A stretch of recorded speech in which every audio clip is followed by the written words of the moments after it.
नमस्कार दोस्तों, स्वागत है आपका अपने उत्तर प्रदेश के सबसे बड़े न्यूज चैनल में। आज हम जानेंगे पीएम किसान सम्मान निधि योजना की 22वीं किस्त कब तक आ सकती है। इससे पहले अगर आप हमारे चैनल पर पहली बार आए हैं तो चैनल को सब्सक्राइब करके बेल आइकन को जरूर दबा दीजिएगा। तो चलिए वीडियो को बढ़ाते हैं आगे।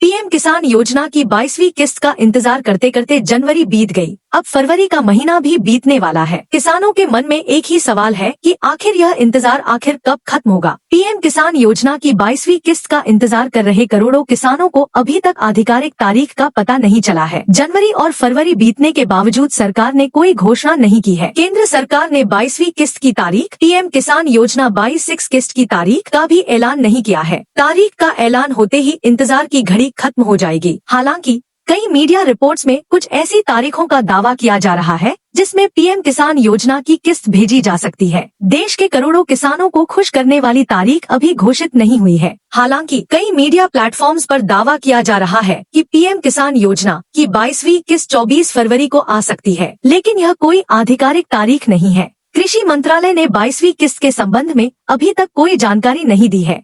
ऐसे यह तारीख सिर्फ अनुमानित है। कहा यह भी जा रहा है कि होली से पहले किसानों के खाते में 22वीं किस्त भेजी जा सकती है। हालांकि यह भी अनुमानित है क्योंकि सरकार ने इसकी आधिकारिक घोषणा नहीं की है। पीएम किसान एप्लीकेंट्स को फायदा पाने के लिए एलिजिबल किसान बनने के लिए पेंडिंग फॉर्मेलिटीज पूरी करनी होंगी। इसमें आधार कार्ड लिंक करना, पैन कार्ड वेरिफिकेशन या बैंक अकाउंट की दिक्कतों को ठीक करना शामिल है। क्योंकि पेंडिंग स्टेटस का मतलब है कि एप्लीकेशन प्रोसेस अधूरा है। किसानों के कल्याण के उद्देश्य से शुरू की गई इस योजना के तहत सरकार खेती में निवेश के लिए सालाना 6,000 रूपए 3 किस्तों में उपलब्ध करा रही है। यह प्रक्रिया फरवरी के अंत तक पूरी हो जाएगी और दिल्ली स्थित एक प्लेटफॉर्म के माध्यम से मार्च के पहले सप्ताह में एक बटन दबाने पर धनराशि जारी कर दी जाएगी।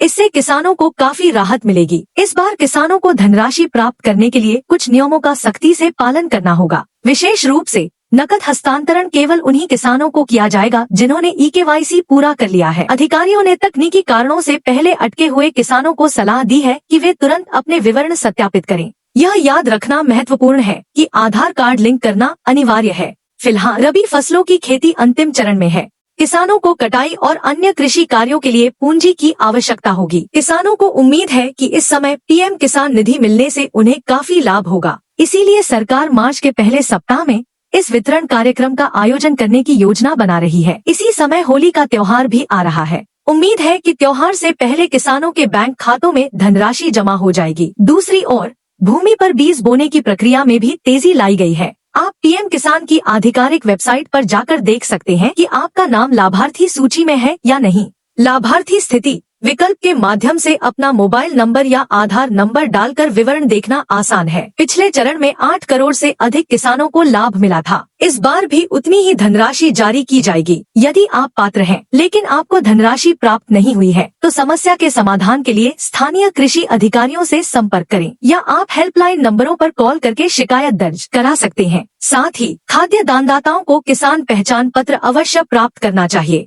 यह धनराशि डिजिटल भुगतान के माध्यम से सीधे किसानों के खातों DBT में स्थानांतरित की जाएगी। यह प्रक्रिया बिचौलियों की भागीदारी के बिना पूरी पारदर्शिता के साथ संपन्न की जा रही है। केंद्र सरकार के बजट में भी किसान कल्याण को उच्च प्राथमिकता दी गई है, जिसके चलते इस धनराशि के जारी होने में लोगों की व्यापक रुचि है। किसानों को पहले से यह जांच कर लेनी चाहिए कि उनका आधार कार्ड उनके बैंक खाते से जुड़ा हुआ है या नहीं। साथ ही DBT डेटा बैलेंस विकल्प चालू होना भी जरूरी है। किसान मार्च के पहले सप्ताह में इस राशि के आने का बेसब्री से इंतजार कर रहे हैं। सरकार द्वारा आधिकारिक तिथि की घोषणा होते ही इस बारे में चर्चा शुरू हो जाएगी। तो दोस्तों, यह वीडियो को कैसा लगा कमेंट करके जरूर बताइएगा।